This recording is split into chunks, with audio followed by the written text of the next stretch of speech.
Like that কি example আপনাকে বলতে পারি, এই যে মিডিয়া একটা ঘন্টা বাজিয়ে দিয়েছে। কি ঘন্টা বাজিয়ে দিয়েছে? ঘন্টা বাজানো হয়েছে ভারতবর্ষের কি মিডিয়া, বাংলাদেশের কি যতগুলো, সাপোজ দ্যাট একটা কথা বলছে, বাস্তবে নাও হতে পারে, বাংলাদেশের যারা সংখ্যালঘু হিন্দু তাদের উপরে মুসলিমেরা অত্যাচার চালাচ্ছে, একটা ঘন্টা বাজিয়ে দিয়েছে, তাই না? সেই দিকে মানুষ চলছে, সেই দিকে চলছে। বাস্তবে কি সেটা সত্য মিথ্যা আল্লাহ ভালো জানে।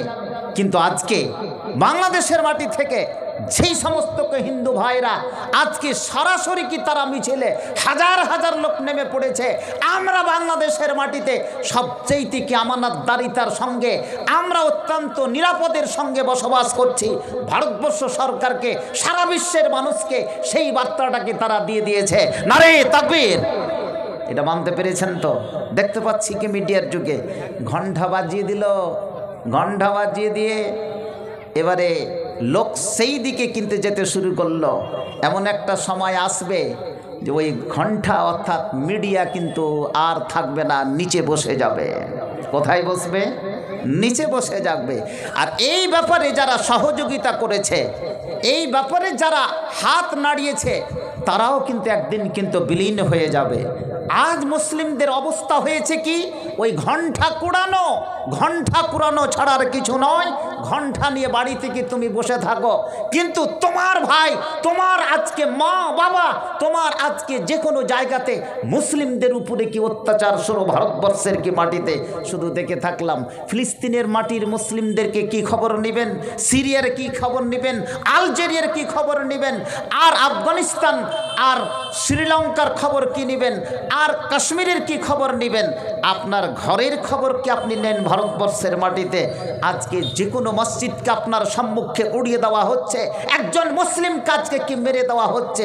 আমি আপনি বসে শুধু ওহু শব্দটাও নয়, মুখ থেকে একটা দোয়াও পর্যন্ত কি মুখ থেকে বের করতে পারছি না। প্রিয় ভাইরা আমার, তাহলে তুমি কি মুসলিম?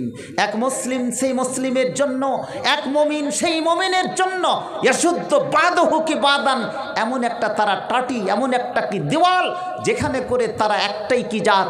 কোনো মুসলিম মার খেলে আমার হৃদয়, তার শরীর থেকে যদি কোনো রক্ত প্রবাহিত হয়, তাহলে ওই রক্তটা আমারই পড়ুন লা ইলাহা ইল্লাল্লাহ মুহাম্মাদুর রাসূলুল্লাহ, সেও একজন কি কালেমা পাঠকারী কি মুসলিম।